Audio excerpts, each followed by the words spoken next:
POV Talks. Pertama, kita tentunya sebagai otoritas fiskal, Bapak punya otoritas terhadap pengelolaan APBN ya Pak. Jadi kita pengen tahu nih bagaimana APBN ini difungsikan untuk menjaga stabilitas ekonomi kita Pak. Mungkin sedikit Pak. Oke. Mungkin saya mulai dari sebenarnya di tengah situasi global yang serba tidak pasti ini sebenarnya apa arah dari kebijakan fiskal ya. Kebijakan fiskal pertama adalah tentu saja mendorong pertumbuhan ekonomi yang pertama dan kesejahteraan masyarakat. Namun tetap dengan fiskal disiplin, menjaga macroeconomic stability di situasi yang serba uncertainty seperti sekarang. Nah, memang dari sisi global dampak ataupun risiko terbesar adalah kenaikan harga minyak. Kita semua sudah tahu. Implikasi ke fiskalnya cukup besar. $1 per barel kenaikan harga minyak global, ya ICP, dampak ke fiskal defisitnya itu 6,8 triliun. Ya. Katakanlah keseluruhan tahun itu 100 harga minyak ICP 100 US dollar per barrel, berarti ada selisih dengan asumsi fiskal berapa? 30, karena asumsinya 70 kan? 70 ya. Selisihnya 30. 30 kali 6,8 saja sudah berapa? 204 triliun. Kalau kita tidak melakukan berbagai upaya. Jadi itu tak kenaikan 204 triliun sebagai dampak dari kenaikan harga minyak 30 US dollar tentu saja akan mendorong kenaikan defisit fiskal yang bisa di atas 3%. Oleh sebab itu, Kementerian Keuangan dan pemerintah melakukan berbagai upaya agar pertama, subsidi tetap dilakukan. Tidak ada perubahan harga BBM bersubsidi. Mengapa? Karena kalau dalam situasi seperti sekarang BBM subsidi itu dihilangkan atau dikurangi, maka tentu saja dampaknya pada inflasi. Ya kan? Inflasi naik, daya beli masyarakat akan semakin terpuruk. Gitu kan? Nah, oleh sebab itu harga BBM tetap.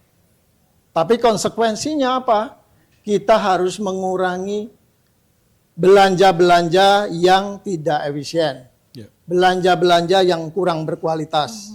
Ya, ini dikurangi. Termasuk saya sering sampaikan, MBG yang dulunya sampai dengan hari Sabtu, 6 hari, sekarang hanya 5 hari. 1 hari itu sekitar 1 triliun, lebih mungkin. 1 triliun menghematnya. Liburan yang dulu dikasih, sekarang tidak. Jadi itu menghemat cukup signifikan terhadap pengeluaran makan bergizi gratis. Belum lagi pengeluaran-pengeluaran yang memang apa istilahnya penunjang dan sebagainya yang tidak urgent gitu, sehingga bisa kita kurangi belanja itu. Kalau saya melihat so far so good. Ini supaya masyarakat tahu persis.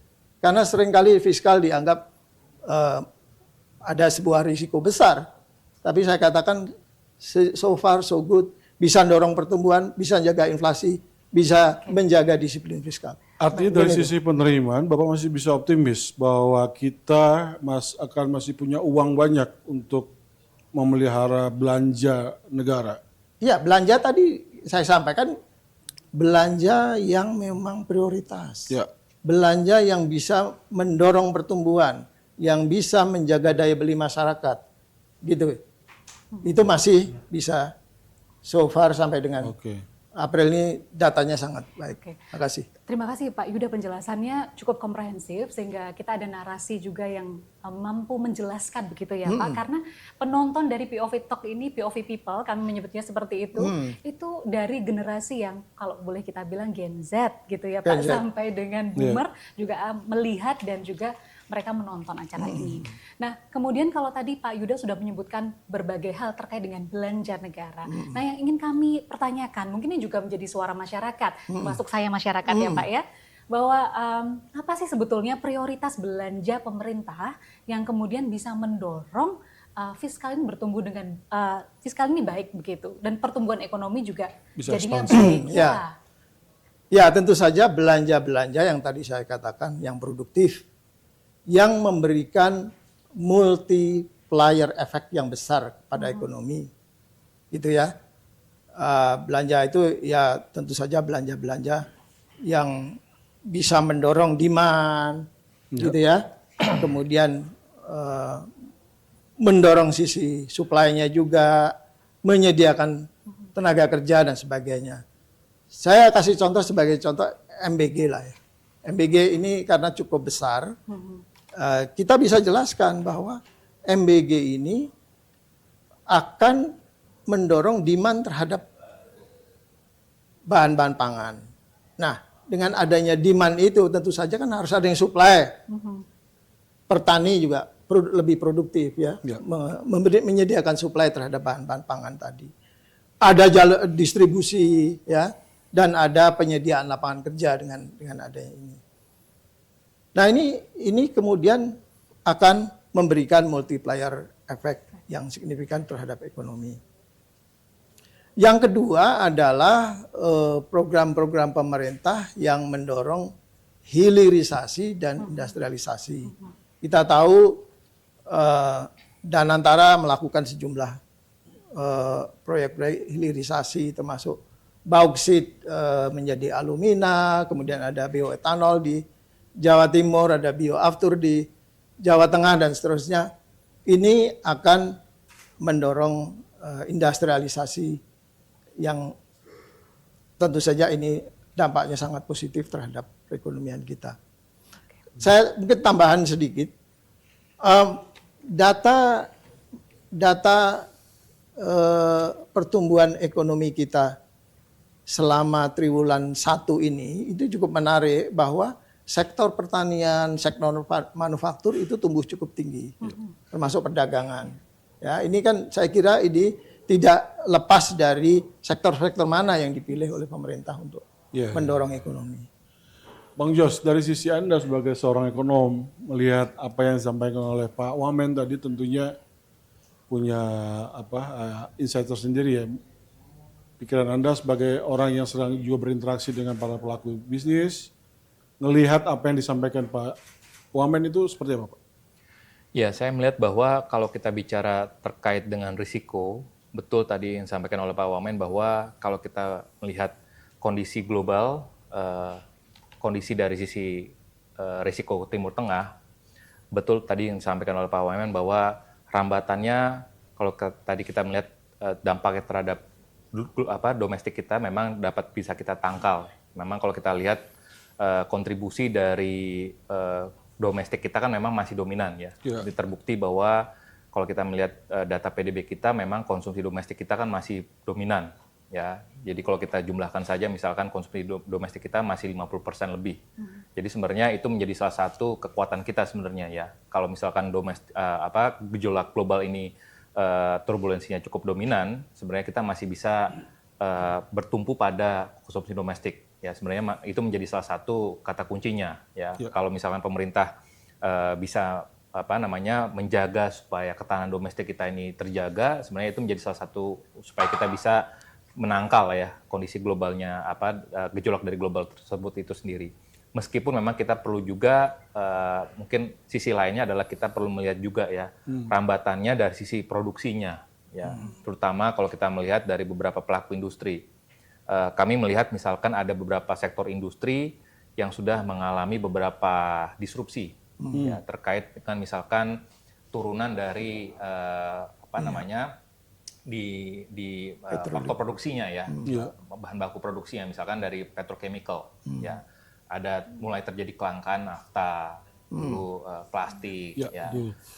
Misalkan kami melihat memang sebagian besar industri, misalkan untuk input energi memang tidak begitu signifikan, tapi kalau kami cermati misalkan untuk bahan baku tadi nafta dan juga ataupun petrochemicalnya itu kan menjadi salah satu ini menjadi salah satu input dari berbagai industri lainnya gitu ya, dan ini sudah cukup mempengaruhi ya.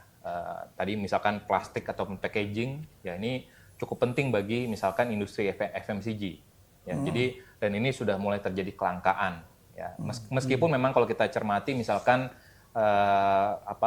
harga di tingkat produsen ataupun di tingkat wholesaler belum terjadi peningkatan yang signifikan, namun memang tadi ya sudah mulai terjadi peningkatan misalkan dari sisi transportasi ataupun logistiknya ya, karena tadi memang sudah mulai terjadi rambatan ya, sekalipun memang harga karena kan memang yang beberapa kapal yang melampaui ataupun melalui Selat Hormuz kan sudah mulai berdampak ya. Jadi memang sudah mulai terjadi gangguan ya, sehingga itu yang mulai mungkin kalau kami melakukan diskusi ataupun FGD dengan beberapa pelaku industri, mereka mengatakan sudah mulai terjadi disrupsi lah untuk beberapa industri, sehingga ini yang sudah mulai dirasakan untuk beberapa industri, sehingga ada terjadi kemungkinan sekalipun memang dari sisi konsumsinya harga BBM khususnya BBM bersubsidi belum ada terjadi penyesuaian, namun dari sisi produksinya ini sudah mulai terjadi adanya kenaikan harga biaya produksi ya, untuk biaya insurance, pengapalan, dan juga tadi biaya produksi untuk yang tadi packaging dan juga nafta. Ya, ini yang mungkin harus ada kenaikan biaya produksi, sehingga kalaupun memang tidak dipastur terhadap konsumennya, kemungkinan tadi margin compression ya dari sisi produksinya akan mulai kelihatan ya, sehingga ini yang mungkin harus ada. Dan dari sisi kalaupun ada penurunan permintaan ya, tentunya pastinya akan ada tadi ya penurunan dari sisi jam kerja karyawan ya, sudah mulai, khususnya kalau kami melihat di sini adalah sektor-sektor industri yang padat karya ya. Ini mungkin akan sudah mulai ada penyesuaian, dan ini sudah ada pernyataan juga ya dari Menteri Perindustrian sendiri ya, bahwa sudah mulai ada penurunan jam kerja ya, meskipun memang ini pasti adalah ini pilihan yang sulit dan mungkin paling terakhir, tapi sudah mulai dipertimbangkan ya oleh pelaku industri khususnya yang padat karya. Tapi kalau kami lihat memang dari sisi konsumennya memang belum ada dampak langsungnya, tapi kami sudah mulai melihat dari sisi lapangan usaha, dan ini terindikasi juga misalkan dari sisi pertumbuhan kredit ya perbankan, misalkan year to date ya, kita melihat perbandingan year to date-nya, pertumbuhan kredit perbankan year to date sampai dengan Maret ini relatif masih lebih rendah dibandingkan pertumbuhan DPK-nya, sehingga dan ini masih terindikasi misalkan pertumbuhan kredit investasi terlihat masih relatif lebih tinggi dibandingkan pertumbuhan kredit modal kerja. Jadi masih, dan ini juga terindikasi misalkan PMI manufacturing di bulan April ya sudah masuk dalam fase yang kontraktif. Jadi sudah mulai terindikasi di mana sisi produksi ataupun lapangan usahanya sudah menunjukkan tanda-tanda sudah mulai terindikasi wait and see ya, sehingga ini diperlukan juga respon dari pemerintah, harapannya agar tadi ada stimulus ataupun insentif ya, harapannya yang mungkin terukur ya, harapannya agar tadi sentimen insentif ini bisa memboost ya, sentimen positif juga kepada para pelaku industri ya, industri manufaktur yang menjadi kontributor terbesar ya pada PDB kita. Saya ke Pak Yuda. Tadi sudah dijelaskan sebetulnya oleh Pak Joshua bahwa saat ini mungkin di ranah pengusaha begitu ya, sudah ada efeknya yang terjadi dari situasi global. Pak Yuda, hari-hari ini masyarakat banyak bertanya, termasuk saya, Bang Hotman ya. Kita termasuk juga teman-teman mahasiswa yang berada di sini dan juga para pengusaha yang ada di sini, bahwa bertanya situasi fiskal kita, Pak. Hari ini dolar kita 17.600 sekian. Moneter maksudnya nih? Iya. Moneter atau fiskal? Iya, maaf, ini fiskal Pak, tapi fiskal. saya mau menanyakan dihubungkan dengan dolar. Kemudian minyak kita sudah 110 ya Brent ya Pak hari ini, tapi mungkin rata-rata mungkin sekitar 87 ya Mas ya. Ya. Nah, kalau dilihat dari itu bagaimana cara pemerintah kemudian memastikan kepada masyarakat bahwa kita ini dalam posisi yang aman, Pak? Itu saja, karena masyarakat sekarang bertanya-tanya nih Pak dengan perkembangan yang terjadi hari ini. Aman dari sisi fiskal udah saya jelaskan tadi kan. Kalau dampak dari nilai tukar ke fiskal sebenarnya tidak sebesar dampak dari kenaikan harga minyak. Kira-kira kalau 100 basis poin kenaikan atau depresiasi nilai tukar ke fiskal itu hanya 800 miliar rupiah dampak ke defisit fiskalnya. Kalau tadi kan satu aja udah dampaknya 6,8 triliun gitu ya. Saya kira kalau implikasi kepada fiskalnya tidak terlalu signifikan. Tapi tentu saja kami dari Kementerian Keuangan punya concern yang sama dengan ini kan tentu saja kalau kita bicara nilai tukar memang itu mandatnya Bank Indonesia, tapi tentu saja kalau di sektor keuangan tentu saja ini banyak kaitannya juga dengan karena sudah ada dengan SBN gitu kan. Rupiah melemah tentu saja punya dampak pada SBN, kemudian SBN-nya sendiri kalau tidak menarik juga terjadi outflow dan sebagainya, kemudian memperlemah nilai tukar dan seterusnya. Jadi kami sebenarnya dalam konteks SBN ini, dalam kondisi volatilitas yang tinggi, kita mencoba untuk melakukan berbagai upaya menyeimbangkan supply demand-nya lah supaya dia tidak terlalu yield-nya tidak terlalu meningkat dengan tajam gitu ya. Dan kita juga kalau tekanannya begitu tinggi, so far belum ada kan. Kalau kita lihat yield kita kan masih berapa? 6,7 gitu kan, tergantung maturity-nya, tenornya. Tapi belum ada tekanan begitu kuat. Kita kalau tekanannya begitu kuat, kita sudah ada yang disebut dengan bond stabilization fund ya, yang tujuannya adalah untuk menjaga agar yield itu tidak meningkat secara signifikan. Bond stabilization fund itu gampangannya adalah sebuah mekanisme lah gitu ya, ada protokolnya lah gitu. Kalau sudah waspada maka Kementerian Keuangan bisa melakukan buyback ya, baik dengan dana asalnya maupun dengan menggunakan pihak-pihak tertentu yang bisa melakukan pembelian SBN. Ini sudah dilakukan pada waktu krisis-krisis sebelumnya ya, 2018, 2008 dan sebagainya, kita sudah mengaktifasi BSF ini.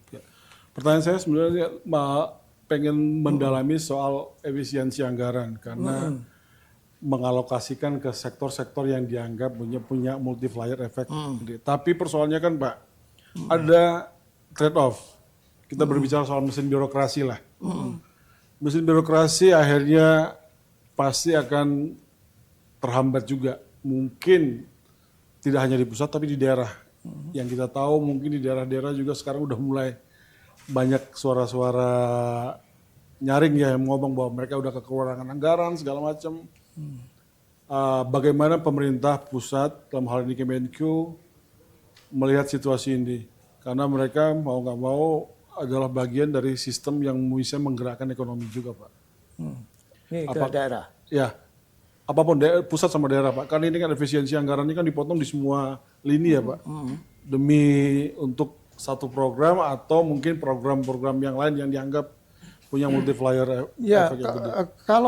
Kalau untuk gaji dan sebagainya itu saja ini nggak akan kena. Tapi ada juga misalnya beli alat tulis misalnya gitu kan bisa pakai yang lama mungkin juga masih bisa kan gitu kan. Seperti itu.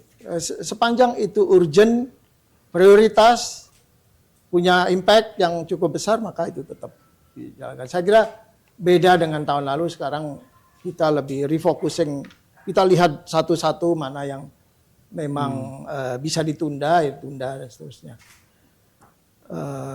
mana yang tetap harus diprioritaskan itu juga kita dorong. Oke, mungkin benar-benar banyak dipotong ya Pak untuk anggaran-anggaran yang dianggap selama ini kayaknya buang-buang uang aja, seremoni sifatnya itu luar biasa jalan-jalan. sih, kita juga ngelihat itu sih sebetulnya ya. Kalau saya kira beda ya dengan tahun lalu. Sekarang kita benar-benar lihat, dan kalau kalau tahun lalu itu mungkin kita sekarang lebih detail lah untuk melihat mana yang ini efisien atau tidak. Itu sekarang datanya lebih detail dibanding yang sebelumnya. Sudah berapa lama Pak efisiensi itu dilakukan oleh pemerintah? Dan sudah terukur atau belum impact-nya terhadap ya sejak kenaikan harga minyak dunia ini tentu saja ini terutama adalah impact dari itu. Bagaimana, seperti saya katakan tadi, bagaimana kita bisa tetap mendorong belanja untuk pertumbuhan, tapi kemudian tidak menyebabkan belanjanya terlalu besar yang impact-nya adalah pada defisit. Sejak global ini, geopolitik ini. Saya mau ke Pak Joshua sebentar. Pak Joshua sebagai seorang ekonomis nih, chief ekonomis di Bank Permata, melihat bagaimana investor saat ini bergerak. Kalau data yang kami miliki ada sekitar, kalau tidak salah sampai dengan hari ini ada sekitar 50,63 triliun yang hengkang dari Indonesia dan asing. Nah, kalau dari sisi investor mungkin bisa dijelaskan apa sih sebetulnya yang membuat mereka seperti itu, dan apa yang membuat mereka nanti akan secure lagi melihat Indonesia? Iya, Mbak Maria. Jadi kalau kita melihat dari sisi portfolio investor ya, kami mencatat di sini bahwa dari sisi kepemilikan asing ya di pasar SBN sebenarnya sampai dengan bulan Mei ini sebenarnya sudah mulai masuk ya.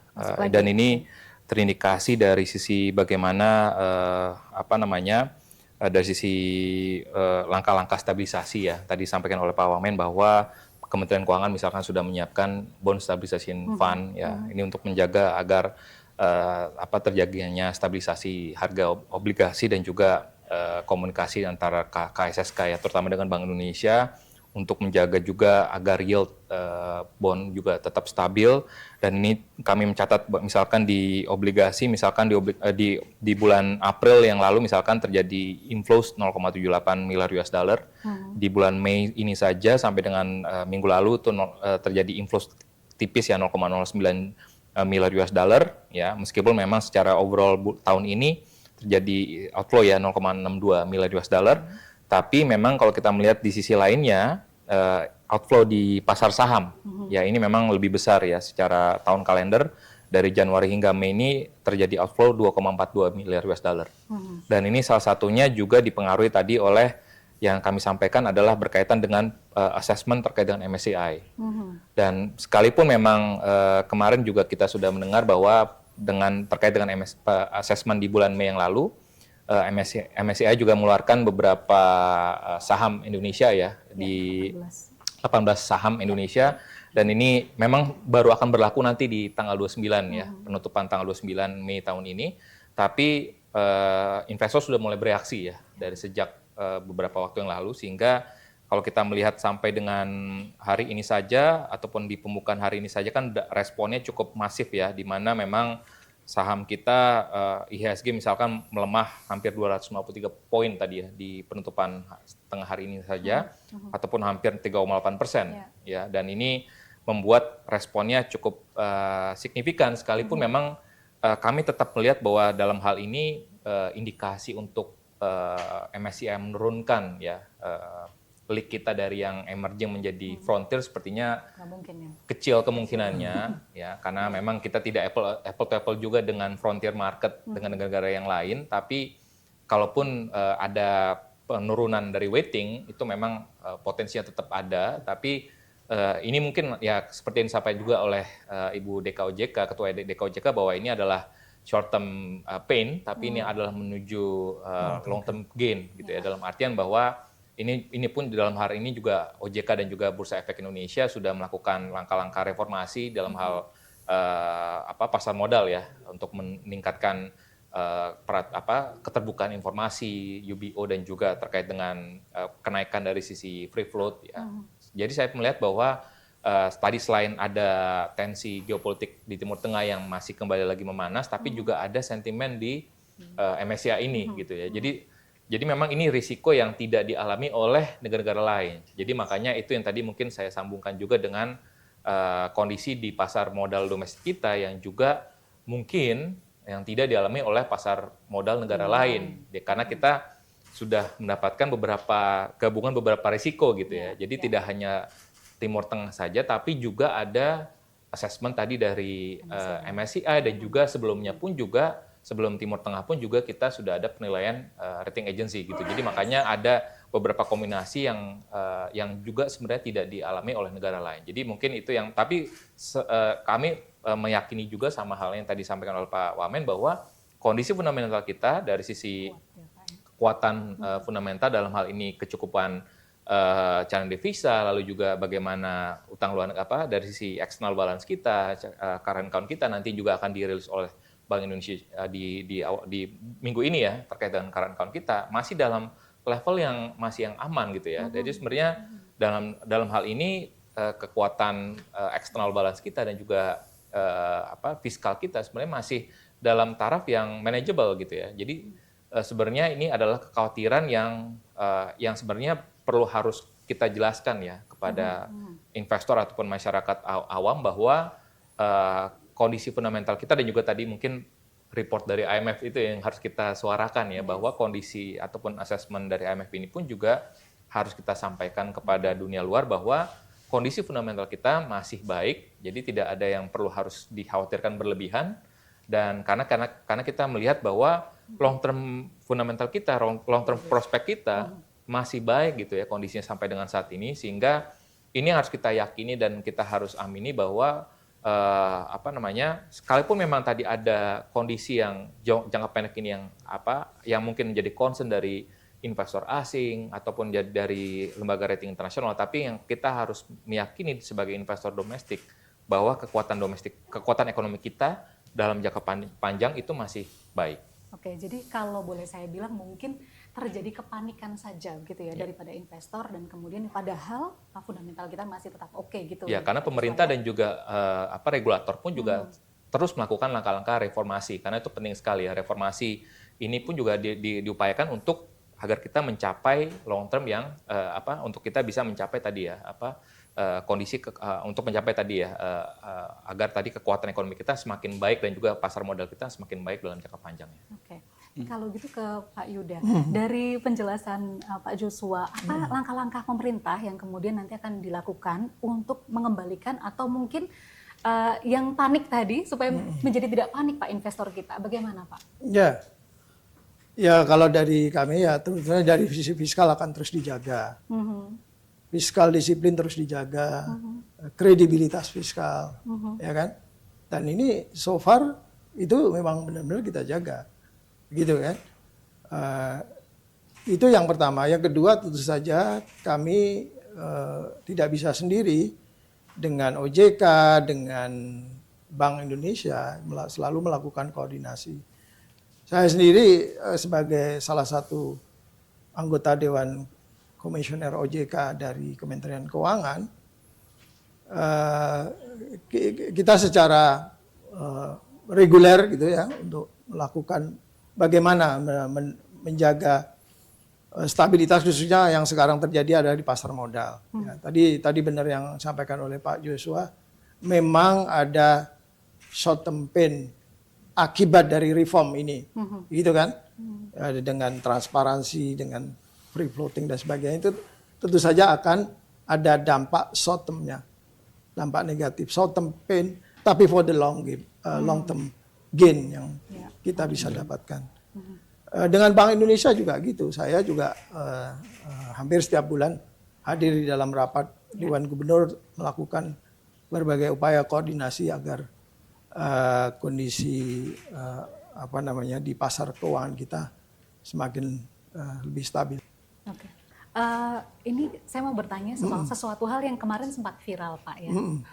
Banyak viral terus kemudian juga banyak dugaan-dugaan yang muncul di media sosial terkait dengan SAL Pak. Ya, SAL kita itu kan ternyata masih 420 triliun ya Pak. Nah kalau dari pemerintah, dari Kementerian Keuangan gitu, sebetulnya SAL ini nanti akan digunakan sebagai buffer atau sebagai seperti apa sih Pak? Bisa dijelaskan? Ya, mungkin saya masyarakat jelaskan dulu ya, pengertian dari SAL. Mungkin ini banyak yang belum. Ya. SAL itu kan akumulasi silpa. Ya kan? Apa itu silpa? Silpa itu sisa ya, atau selisih antara pembiayaan Ya.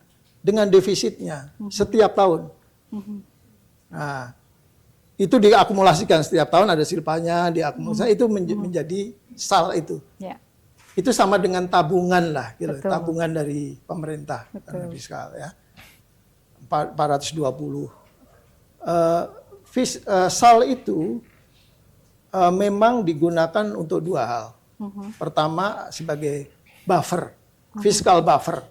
Artinya kalau ada kebutuhan yang mendesak, bencana misalnya, perlu stabilisasi, bond stabilization fund tadi, ya kan bisa ambil dari silpa.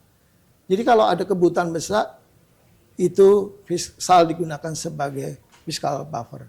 Yang kedua sebagai counter cyclical instrument. Oke. Artinya apa? Counter cyclical itu ketika ekonomi sedang melemah, itu bisa digunakan untuk mendorong perekonomian. Misalnya terjadi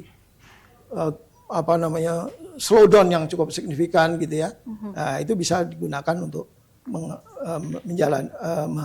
melakukan counter cyclical buffer ya dengan menggunakan SAL. Saya kira SAL itu bukan digunakan untuk anggaran yang sifatnya rutin. Betul. Seperti Belanja dalam kondisi normal. Oke. Nah kalau dalam kondisi seperti ini apakah mungkin masyarakat perlu dijelaskan Pak sehingga ada literasi yang benar gitu. Apakah sampai saat ini pemerintah sudah menggunakan dana SAL? Artinya dalam keperluan dalam tanda kutip apakah sudah digunakan itu ataukah bagaimana Pak? Ini yang mungkin perlu saya jelaskan. SAL yang 420 itu memang sebagian ada di Bank Indonesia, sebagian ditaruh di perbankan, ya kan? Ya. Yang tujuannya waktu itu adalah menambah likuiditas perbankan. Gitu, sehingga bank merasa kalau likuiditasnya cukup longgar, ada willingness untuk memberikan kredit. Nah, dan waktu itu sangat efektif itu. Kita ingat tahun lalu itu bulan-bulan katakanlah Juni sampai dengan Agustus itu bank merasa ketat nih gitu. Begitu itu ditaruh di perbankan, DPK kan langsung naik, ya kan? Dan bank merasa longgar sehingga kredit tumbuh itu sejak bulan September, Oktober sampai dengan Desember. Seperti itu. Di Bank Indonesia, iya itu tabungan dari pemerintah. Jadi ini yang sering salah paham. SAL itu dilihat yang ada di Bank Indonesia saja, yang enggak. Wong itu tabungan dari fiskal kok. Bisa di BI, bisa di sistem perbankan. Gitu ya. Jadi ada yang mengatakan SAL kita seperti tercatat di Bank Indonesia hanya 120. Enggak, ya itu enggak ngitung yang ada di perbankan. Gitu. Ya, terima kasih penjelasannya Pak Yuda karena masyarakat atau POV people itu membutuhkan penjelasan-penjelasan seperti ini Pak sehingga kita mengerti dengan benar gitu. Nah, kalau dari Pak Joshua mendengar penjelasan dari Pak Yuda kira-kira terkait dengan SAL ini bagaimana? Ya, saya sependapat ya bahwa memang kondisi SAL itu adalah tadi bahwa sebagai buffer dan kami meyakini bahwa kondisi inilah yang harusnya memperkuat tadi ya bahwa ini yang menjadi penguat ataupun menjadi membuat confidence ya dari para investor ini harusnya confidence dari para investor khususnya di pasar modal itu harusnya meningkat ya karena kalau kita lihat ini yang menjadi memperkuat confidence dari pemerintah untuk dari dalam hal ini untuk tidak melakukan penyesuaian harga BBM khususnya BBM bersubsidi ya karena kalau tadi disampaikan oleh Pak Wamen bahwa mengapa? Karena memang tadi tabungannya pemerintah cukup banyak gitu ya, cukup besar ya 420 triliun itu kan sebenarnya untuk bisa menyerap tadi dan juga di samping itu pun juga pemerintah sudah melakukan penghematan tadi untuk belanja-belanja yang dalam hal ini dalam hal ini tadi belanja-belanja yang prioritasnya tidak begitu besar ya, untuk belanja-belanja perjalanan dinas, lalu dalam hal ini yang skala prioritasnya juga masih rendah ataupun yang bisa ditunda, itu kan bisa penghematan masih cukup besar ya. Masih kalau tadi kemarin disampaikan juga oleh Pak Menteri Keuangan adalah kurang lebih 100 hingga 200 triliun Pak ya, terkait dengan sehubungan dengan upaya untuk meredam terkait dengan gejolak di Timur Tengah ini. Jadi artinya kami melihat bahwa kondisi itu pun juga sebenarnya kembali lagi ini bukan untuk belanja digunakan untuk dari belanja rutin gitu ya, tapi sebagai buffer saja. Jadi kami melihat bahwa dengan adanya SAL ini harusnya tadi memberikan confidence ya bagi para investor, baik itu di pasar modal dan juga pada masyarakat umum ya, bahwa dengan SAL ini memberikan indikasi bahwa tidak ada yang perlu dikhawatirkan ya, bahwa dalam hal ini ketahanan fiskal dan juga kedisiplinan fiskal pemerintah dapat dipastikan ya, dengan tadi di tengah kondisi gejolak fiskal yang memang saat ini kondisinya tidak pasti, tapi pemerintah masih memiliki tadi memastikan bahwa ketahanan fiskal dan kedisiplinan fiskal ini tetap akan dijaga dengan tadi SAL-nya yang mencapai pas 20 triliun, meskipun tadi Pak Wamen sudah menyampaikan bahwa harus dipahami juga bahwa SAL ini termasuk juga yang sudah ditempatkan oleh Kementerian Keuangan di perbankan. Jadi termasuk bukan hanya yang ditempatkan di Bank Indonesia saja, tapi seluruhnya. Jadi in total pas 20 triliun itu adalah SAL yang dimiliki oleh pemerintah. Jadi saya tetap melihat bahwa kondisi itulah yang harusnya memberikan confidence ya para investor khususnya di pasar modal. Ya. Kalau dari Pak Wamen sendiri kira-kira apa yang perlu dilakukan lagi nih Pak ke luar untuk meyakinkan bahwa ke investor terutama ya, kita sebenarnya sedang baik-baik saja, tidak ada yang perlu ditakutkan, karena Indonesia itu seperti yang Mbak bilang tadi cukup resilient terhadap secara fiskal karena sudah melakukan upaya untuk melakukan relokasi yang benar-benar pas. Jadi apa yang pengen Bapak sampaikan ke investor-investor di luar sana Pak? Ya tadi fundamental kita baik, ya kan? Fiskal seperti itu tadi saya sudah panjang lebar tadi. Kemudian juga dari sisi berbagai reform yang dilakukan oleh pemerintah, kemudian juga inflasi terjaga. Ini adalah modal yang baik bagi kita untuk tetap bisa mengattract inflows ke Indonesia. Kami dengan Bank Indonesia itu terus melakukan berbagai upaya komunikasi nih dengan para investor. Karena banyak juga yang investor tidak detail melihatnya. Ada yang memang tahu detail, tapi banyak juga yang tidak tahu detail. Nah, ini kita jelaskan. Sebenarnya kondisi fiskal seperti apa, kondisi moneter seperti apa, ya kondisi sektor real dan sebagainya. Saya tertarik mau bertanya ke Pak Joshua karena ini banyak juga masyarakat yang bertanya soal utang negara, tapi kami ingin melihat dari pandangan Pak Joshua selaku ekonom gitu ya. Kami punya data bahwa DSR Indonesia itu kan 42% Pak, ya kan. Kemudian debolnya 883 triliun. Nah, dari sisi itu sebagai ekonom Bapak melihatnya seperti apa sehingga masyarakat juga bisa mengerti nih kondisinya sekarang gitu. Jadi menurut Bapak apakah masih aman dengan posisi seperti itu? Ya, kalau kami mencermati dalam hal ini, kalau kita melihat dalam hal ini ya debt service ratio dan juga tingkat utang terhadap PDB ya, saya melihat bahwa kondisi pengelolaan utang pemerintah saat ini masih kredibel ya. Dan ini menunjukkan dan memang ini cukup menggugah pertanyaan juga ya dalam hal ini ya. Walaupun masyarakat banyak bilang udah 42% nih gitu, tapi masih aman ya Pak ya? Iya, kalau saya melihat memang kalau dalam hal ini ya debt to GDP dan juga bagaimana portfolio utang pemerintah ya. Kan kalau kita lihat sebelum-sebelumnya kan porsi utang jangka pendek ini kan cukup dominan ya. Kalau kita melihat bagaimana profiling utang pemerintah saat ini kan yang utang jangka pendeknya jauh lebih sedikit ya dibandingkan utang jangka panjangnya. Jadi artinya pengelolaan utang pemerintah pun juga jauh lebih baik dan ini menunjukkan bagaimana kita melihat selama pandemi sekalipun ya, ini mengindikasikan bahwa sebenarnya pada saat pandemi sekalipun rating kita pun juga tidak pernah selalu diafirmasi oleh rating agency. Artinya kan pengelolaan utang pemerintah ini kredibel, ya, dan artinya tidak ada pengelolaan utang yang sembrono lah dari pemerintah. Dan karena kalau kita melihat dari sisi debt service ratio yang tier 2 ya, itu yang kalau saya lupa tier 1, tier 2 yang sebenarnya masih tetap manageable, dan juga dalam hal ini utang luar negeri pemerintahnya pun juga masih tetap manageable, karena utang luar negeri pemerintah yang ULN-nya pun juga dalam hal ini pun juga sama. Kalau kita bandingkan pada saat krisis moneter 97-98-nya pun juga sama ya, portfolio profil utang luar negeri pemerintahnya pun juga sama ya. Yang utang luar negeri jangka pendeknya saat ini pun juga sangat sedikit dibandingkan yang jangka panjangnya.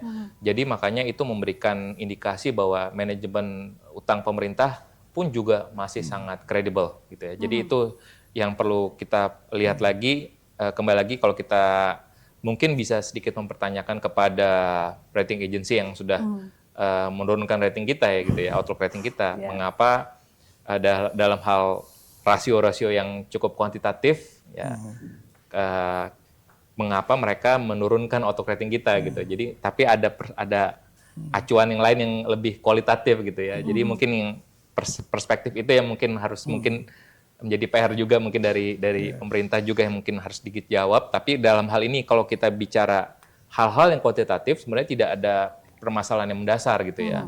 Karena tadi dari sisi ULN, dari sisi pengelolaan utang, ya, dari sisi external balance kita, inflasi, prospek pertumbuhan ekonomi, tidak ada yang saya lihat belum ada yang cukup mengkhawatirkan gitu ya. Jadi ini yang mungkin harus kita lihat lagi bahwa tidak ada kondisi yang mengkhawatirkan so far sejauh ini. Tapi kembali lagi ada hal yang mungkin kualitatif yang mungkin harus di solve oleh pemerintah.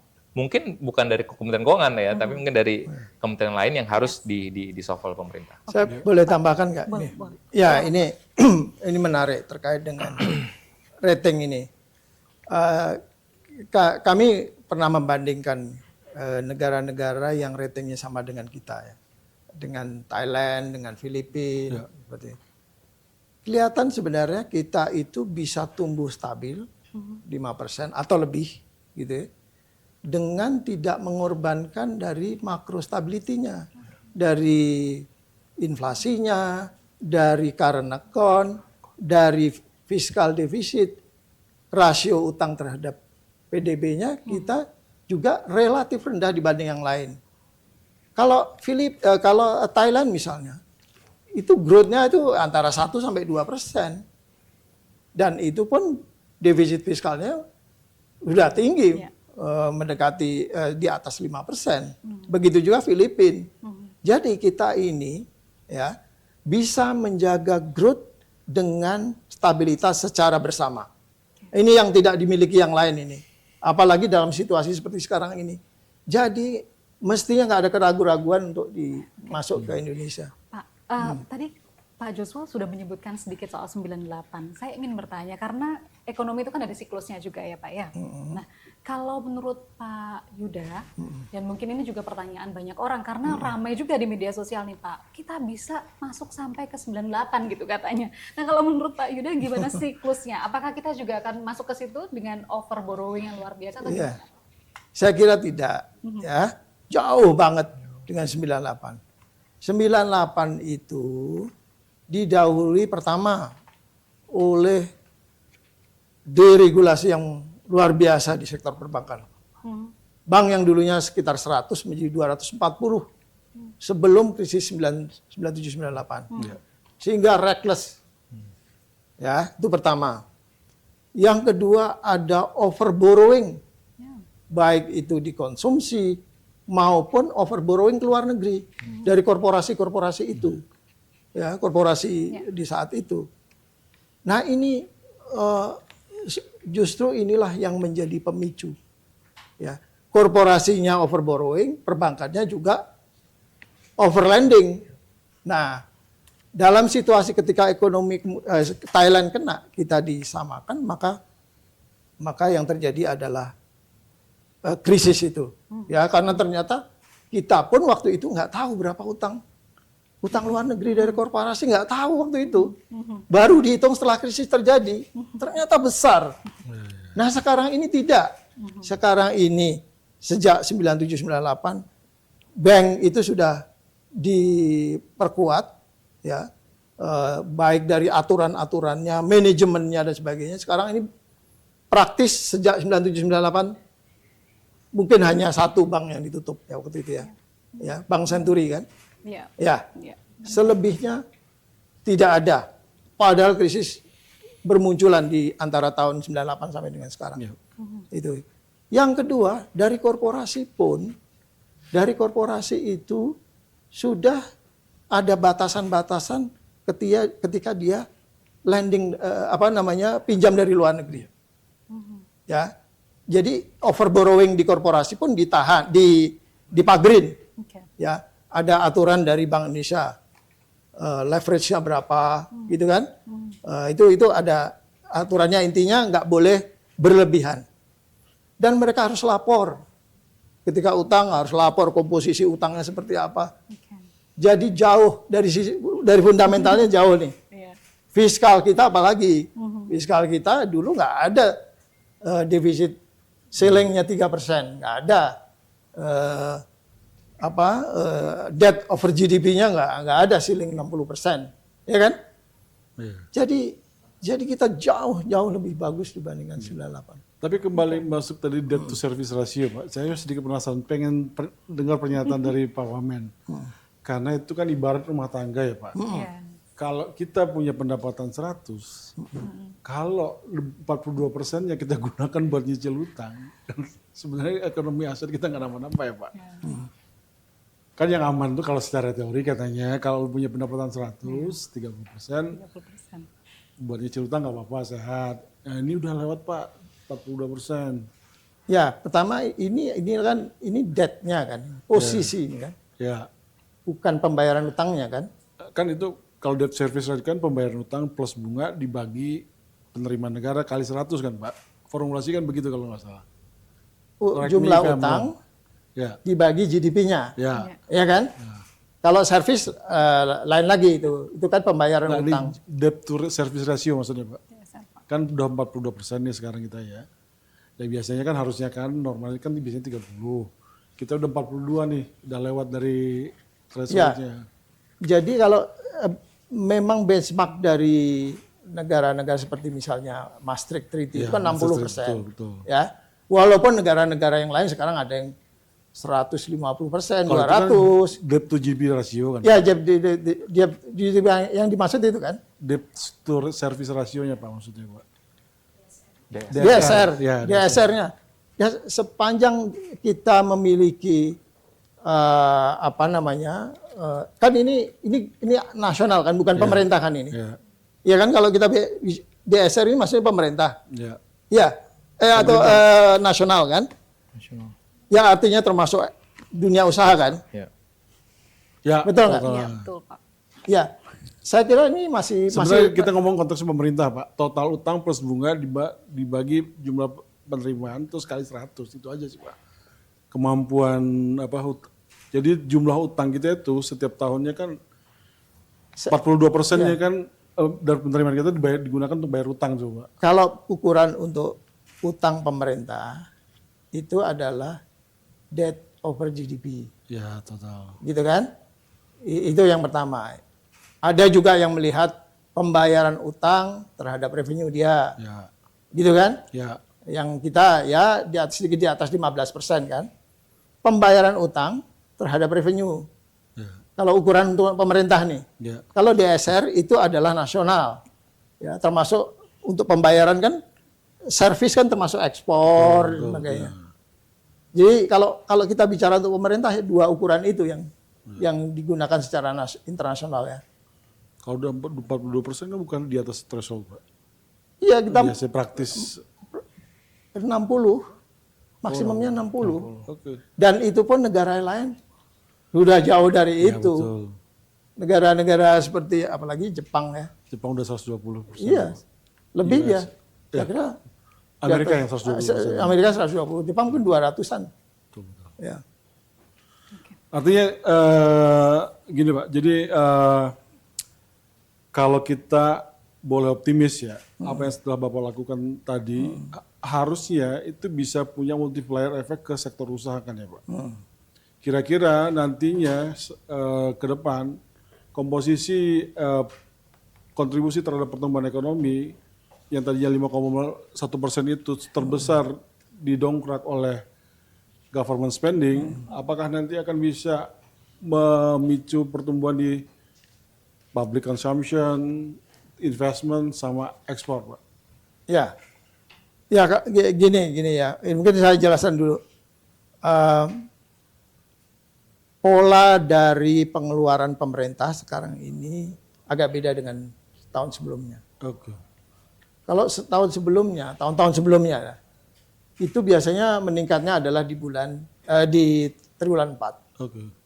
Baru digenjot di sana. Kelihatan dari polanya di flat terus naik di triwulan 4. Kalau sekarang kita mulai dari awal ini sudah mendorong belanja. Front loading di awal. Front loading di awal sehingga impact-nya kepada ekonomi itu berjalan terus. Oke. Sehingga kemarin itu share terhadap APBN-nya sekitar 21%.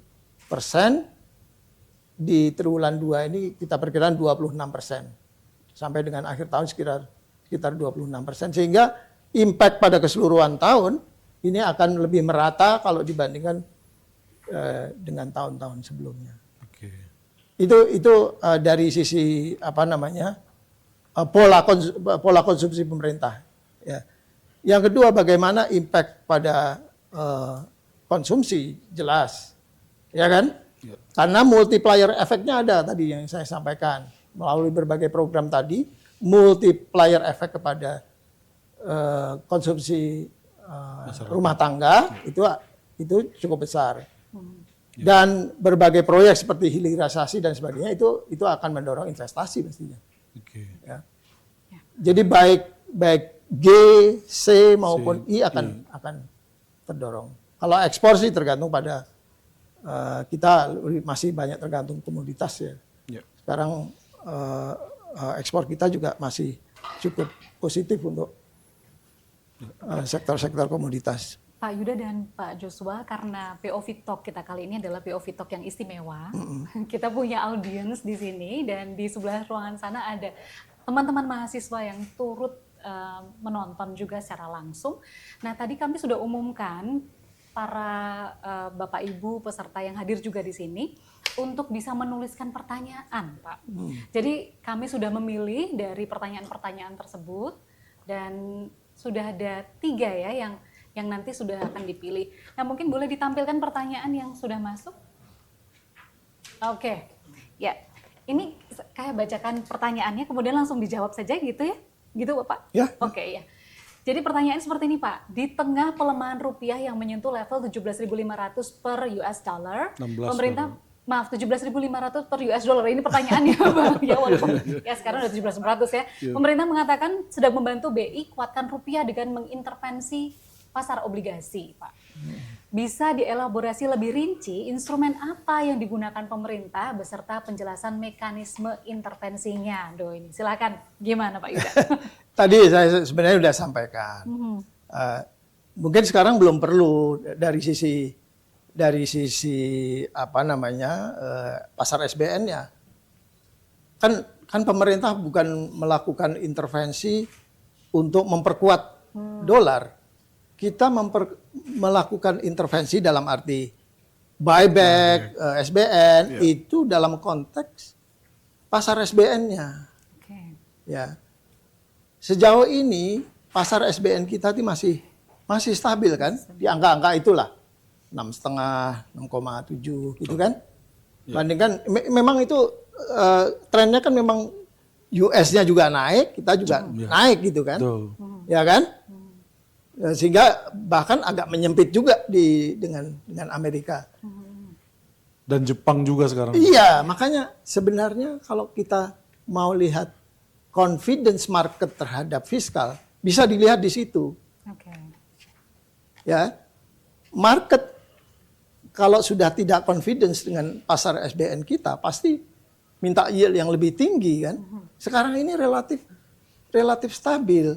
Jadi belum ada eh, keinginan kita ataupun rencana kita untuk melakukan buyback dalam kondisi sekarang.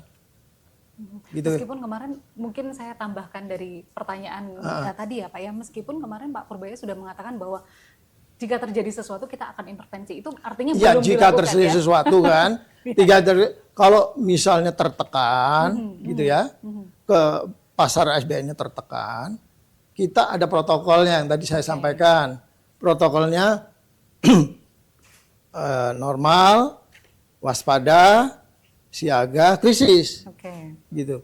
Siaga pun minimal siaga, kita sudah bisa melakukan buyback. Yang bond stabilization fund itu maksudnya itu buyback gitulah. Ya kan? Baik kita sendiri dengan SAL tadi ataupun dengan mitra-mitra kita gitu ya. Oke. Sekarang belum. Jadi penegasan belum ada intervensi gitu ya? Belum. Pak, ya? Oke. Belum ada intervensi. Alright. Baik, kita ke pertanyaan kedua kayaknya Bang Otmani. Lanjut. Boleh dilanjutkan? Pertanyaan kedua dari POV People yang ada di sini. Belanja pemerintah pada kuartal 1 2026 tumbuh 21% dan turut mendorong pertumbuhan ekonomi. Bagaimana target belanja pemerintah untuk kuartal 2 2026 ini? Targetnya apa? Targetnya ya 26% tadi saya katakan. 26% 26%. Ya, terhadap GDP. APBN-nya ya. Terhadap APBN, Terhadap sorry, Pak. APBN-nya. Ya. Terhadap APBN-nya sekitar segitu. Ya, tadi saya sampaikan kita sekarang lebih lebih tersebar di tahun lah gitu ya. 26%, triwulan 3 juga gitu, 24 seperti itu. Pertanyaannya adalah, pemerintah sedang menyiapkan penerbitan Panda Bonds. Berapa target perolehan dana dan sudah sampai tahap apa saat ini? Bagaimana Panda Bonds bisa mempengaruhi penguatan rupiah? Gimana Pak? Ya, gini. Sekarang memang kita punya rencana itu, ya, punya rencana itu. Sekarang dalam proses koordinasi dengan PBOC ya, People Bank of China, dan juga dengan marketnya di sana lah gitu, dengan pelaku pasar di Cina. Mungkin ya sekitar Juni Juli gitulah kita akan terbitkan, given itu udah kalau sudah selesai ya koordinasinya itu. Angkanya berapa? Angkanya memang ini juga belum definitif. Kita lihat pertama kondisi pasar. Yang kedua lihat kebutuhan gitu. Jadi angka belum bisa kita tentukan sekarang. Pasti akan berubah di tengah jalan ya. Karena masih ongoing gitu ya? Masih ongoing dan marketnya seperti apa ini kita masih jajaki dulu gitu. Ya. Yang jelas waktu kita ngeluarin dim sum bond di Cina juga di Hong Kong itu cukup menarik. Bunganya 2, sekian. Peminatnya juga banyak. Peminatnya juga banyak. Jadi saya kira ini salah satu penerbitan alternatif untuk mendiversifikasi pembiayaan yang dulunya dolar sekarang udah terdiversifikasi. Kemarin Samurai dengan bunga yang bagus, Cina nanti ya dengan Panda Bonds, nanti ada sukuk juga, Kangguru juga. Jadi lebih terdiversifikasi dan Panda Bond ini menariknya hubungan perdagangan Indonesia Cina kan cukup besar dan kita sudah mendorong LCT ya, local currency transaction. Dengan adanya supply yuan di Indonesia, itu memudahkan kita untuk impor barang-barang dari China menggunakan yuan itu. Kita harus di-convert dulu ke US dollar gitu ya. Yang lebih mahal gitu. Jadi ini lebih efisien saya kira. Oke, luar biasa. Ada tadi sudah 3 pertanyaan yang sudah dipilih dari Slido. Ini saya boleh nambah pertanyaan ya Pak ya? Boleh. Dari tadi saya kepikiran ini karena juga banyak dipertanyakan oleh masyarakat dan POV People di sana Pak tentang pertumbuhan ekonomi Indonesia 5,61%. Banyak orang tidak percaya dengan apa yang disuarakan pemerintah. Nah, pertumbuhan 5,61% itu apakah itu karena booster kemarin atau memang seperti itu Pak? Gimana? Boleh dijelaskan nggak sehingga masyarakat tidak salah mengerti begitu Pak? Iya. gini, gampangannya dilihat aja. Kan kalau BPS itu biasanya yang benar-benar dihitung adalah dari sektoralnya. Ya, dari sektoralnya nilai tambah di sektoral seperti apa. Kan kelihatan dari pertanian naik. Ya ini saya kira ini tidak bisa dibantah, ini adalah bagian dari dampak dari MBG. Gitu, dari sektor pertanian naik. Dan kalau lihat stok beras kita kan juga paling tinggi sekarang ini. Jadi memang itu ada faktanya. Ada gitu. faktanya ya Pak. Iya. Manufaktur, hilirisasi, ya kan? Jadi kelihatan dari sektornya. Kemudian juga perdagangan. Bukan hanya karena misalkan ada booster kemarin misalnya Idul Fitri begitu, nggak begitu ya Pak ya? Ya itu kan sifatnya musiman yang seperti itu. Ya. Ya kalau di ekonomi musiman ya kita hilangkan lah yang gitu-gitu ya. Tapi kita lihat fundamentalnya lah gitu. Ya, jadi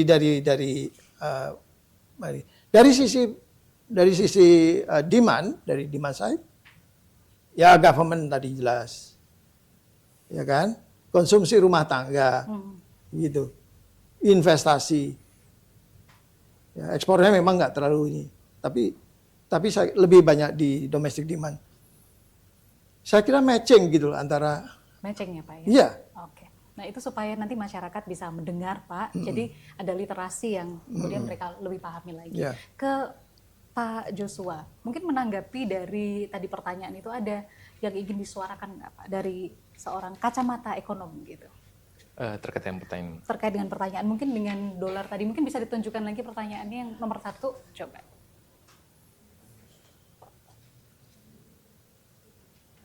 Tadi karena dolar langkah-langkah ya? Ya, angka-angka. Ini langkah-langkah dengan instrumen pemerintah yang saat ini, intervensi dan sebagainya. Kalau tadi Pak Yuda sebutkan belum ada intervensi. Kalau menurut kacamata ekonom, perlu nggak sih sekarang ini atau masih belum memang? Ya, saya melihat sih betul ya bahwa yang tadi disampaikan oleh Pak Wamen bahwa tentunya yang menjadi ranahnya pemerintah dalam hal ini yang kemarin juga disampaikan oleh Pak Purbaya adalah yang bisa dilakukan adalah tipis-tipis ya untuk menjaga stabilitas di pasar SBN. Yang menjadi tentunya tugas dan tanggung jawab utamanya adalah tentunya Bank Indonesia, dan tentunya yang kami lihat tentunya adalah melakukan langkah-langkah stabilisasi.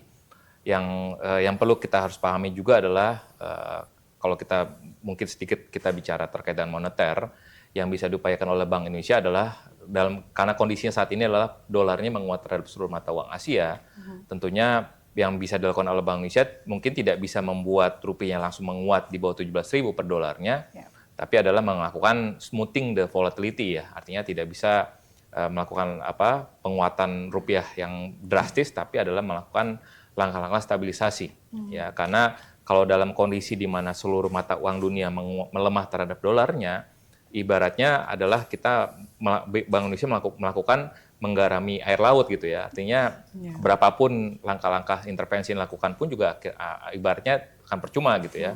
Karena memang situasinya adalah sentimen dari globalnya sulit ya. Karena tadi sentimen di Timur Tengahnya masih mendominasi, tadi harga minyak mentahnya lagi sedang naik-naiknya. Dan juga tadi risk of sentiment globalnya sedang terjadi. Jadi artinya yang kondisi seperti yang saat ini karena ditambah lagi tadi dengan sentimen MSCI-nya pun juga lagi dominan juga, kondisinya memang tadi ya di pasar saham masih terjadi outflow, dan juga tadi kita melihat tadi di saham pun juga terjadi koreksi cukup tajam, dan kalau tadi saya tidak salah lihat juga konsensus di Bloomberg ya, memang ekonom tadi sebagian besar cukup dominan untuk melihat bahwa BI di bulan ini dominan untuk melihat adanya peluang untuk BI rate untuk dominan ya untuk melihat BI rate untuk menaikkan suku bunga BI rate, sehingga memang apakah ini menjadi salah satu opsi ya kita belum tahu, kita lihat saja nanti di hari Rabu, tapi itu pun juga menjadi salah satu salah satu upaya ya untuk menjaga supaya rupiah ini agar tidak melemah lebih jauh lagi, karena tentunya yang dikhawatirkan adalah karena ini juga harus dilihat juga dari POV-nya Bank Indonesia ya. Karena kalau rupiah melemah lebih jauh, tentunya ini bisa menimbulkan namanya imported inflation ya, karena harga barang-barang yang dikonsumsi oleh masyarakat kita ini bisa mendorong tadi imported inflation. Ya, ini yang harus kita lihat juga secara bersama. Baik, jadi penjelasan yang disampaikan oleh Pak Yuda dan juga Pak Joshua ini sebetulnya sudah komprehensif, Bang. Iya. Ya kan, karena Anda dari sisi pemerintah, ekonom, kemudian juga menjawab seperti apa kegelisahan dari kacamata seorang ekonom gitu ya. Apakah intervensinya sudah perlu atau belum? Ternyata memang dari pandangan ekonom juga belum perlu sekarang ini ya Pak ya. Oke, nah karena waktu kita tinggal singkat sekali Bang Hotman, cuman saya pengen begini, karena ada teman-teman mahasiswa di situ Pak. Pak Yuda ini 35 tahun berada di sisi moneter Bank Indonesia, berkarya luar biasa di situ. Lulusan IPB, ya jadi agak beda ya Pak ya, walaupun S2 dan S3-nya. IPB itu Institut Perbankan. Bisa kita ganti gitu ya, Institut Perbankan. Iya, jadi Institut Perbankan Bogor ya. bisa juga. Nah, kami ingin mendengar dari Pak Yuda dan juga nanti mendengar dari Pak Joshua gimana beliau memberikan pesan kepada khususnya POV people yang ada, yang menonton dan juga teman-teman mahasiswa yang saat ini ada. Kalau mau berkarir di ekonomi, di bidang ekonomi seperti Bapak, meskipun basicnya berbeda, itu gimana Pak? Ya, oke. Kalau saya melihat sarjana S1 itu lebih pada siap untuk dilatih, gitulah. Siap untuk dilatih. Untuk dilatih lagi. Ilmu S1 kurang. Ya. Untuk langsung terjun. Harus dilatih dulu. Nah, dimanapun lah gitu ya. Mau lulus dari IPB boleh, dari ITB. Pak Purbaya juga dari ITB gitu ya. Banyak juga ekonom juga dari backgroundnya yang bukan dari bahkan pemenang Nobel pun banyak juga yang S1-nya bukan ekonomi gitu. Tapi S2, S3-nya ekonomi. Jadi terus belajar lah, terus mengasah ilmu, menambah ilmu karena ilmu S1 kurang gitu ya. Ya itu baik itu melalui pendidikan maupun dengan pengalaman ya. Tapi kalau saran saya kalau mau berkarir jadi ekonom yang serius ya harus belajar S2 dan kalau perlu S3 gitu ya. Gitu. Jadi harus menempuh pendidikan yang lebih tinggi, maksudnya seperti itu ya Pak gitu. ya. Luar biasa. Kalau Pak Joshua ini kalau nggak salah lagi kuliah ya Pak ya. Kuliah lagi S3 di IPB. Jadi ini kebalikan nih ya. Coba gimana Pak untuk menjadi ekonom, nanti teman-teman mahasiswa supaya mendengarkan, siapa tahu mereka tergerak hati dan kemudian punya insight yang baru. Iya, kebetulan S1 saya tuh tidak linear ya, karena ilmu pasti, ilmu sains ya, matematika. Tapi kebetulan itulah yang menjadi salah satu pembekalan yang paling penting ya buat saya. Ya seperti tadi disampaikan oleh Pak Wamen ya, bahwa ilmu kuantitatif itulah yang menjadi salah satu modal penting ya, yang menjadi sebagai ekonom kita perlu modal ya, modal dalam menganalisis fenomena ekonomi kita perlu modal untuk modal matematika. Ya dari situlah saya belajar lah untuk menganalisis suatu fenomena ataupun permasalahan ekonomi. Ya kita butuh ilmu matematika dan juga ekonomi. Jadi saya memadukanlah dua ilmu tersebut. Dan tapi memang saya sependapat dengan Pak Wamen bahwa jangan pernah putus ataupun jangan pernah lelah untuk belajar apapun ilmu yang teman-teman mahasiswa geluti saat ini. Ya, jangan pernah lelah untuk belajar, intinya seperti itu. Luar biasa. Gimana Bang Hot? Dua POV expert kita ini udah menjawab banyak hal. Gimana? Kita paling tidak hari ini mendapat sedikit insight ya. Walaupun banyak menyisakan pertanyaan, tapi tentunya kita dibatasi oleh waktu. Mungkin apa yang disampaikan oleh bapak-bapak ini tadi akan menjadi insight baru buat teman-teman di luar sana. Paling tidak kita sudah dijelaskan bahwa kondisi fiskal kita aman. Kalau seperti dijelaskan Pak Wamen Judagung tadi, jadi Mas Joshua juga confirm situasinya, mungkin dia lihat, oke, pemerintah sudah melakukan sesuatu nih. Kita coba lihat ke depan nanti akan seperti apa. Semoga apa yang disampaikan oleh Pak Judagung sama Bang Joshua jadi kenyataan ya. Amin. Amin, karena Indonesia harus lebih baik lagi ke depannya.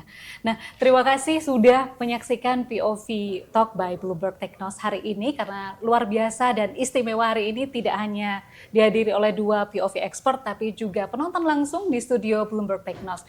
Kami akan kembali lagi dengan topik-topik yang tentu saja aktual dan menarik seputar ekonomi, finance, tentang Indonesia. Saya Maria Sarjana dan Saya Hotman Saragi. sampai jumpa. Sampai jumpa. Pak Logi, Pak. Terima kasih. Terima kasih. Kami ada plakat, Bapak. Terima kasih. Terima kasih Pak Yuda. Kami memberikan plakat kepada Saya permisi sebentar. 2 narasumber. Oh, Nah, nanti diberikan oleh Bang Hotman, perwakilan dari Bloomberg. oke. Boleh ada pertanyaan tambahan ya Pak Yuda? Oh boleh nanti ya di luar. Boleh. Seremoni dulu ya, Kak. Pak, terima kasih banyak Ya, sudah makasih ya. menjadi narasumber POV Thank Talk. you very much. Nanti kita berbincang lagi, Pak. Ya. Bang Joshua, Terima thank you. kasih. Thank you, Bang. Terima kasih. Kita foto Boleh, bareng. berempat. Oke. Kamu dulu nggak?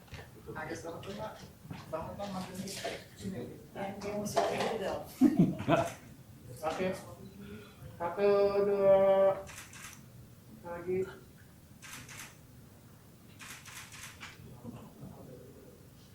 Cuan. Cuan. Nggak bisa. Oke. Kalau cuan apapun ditinggal. Terima kasih banyak.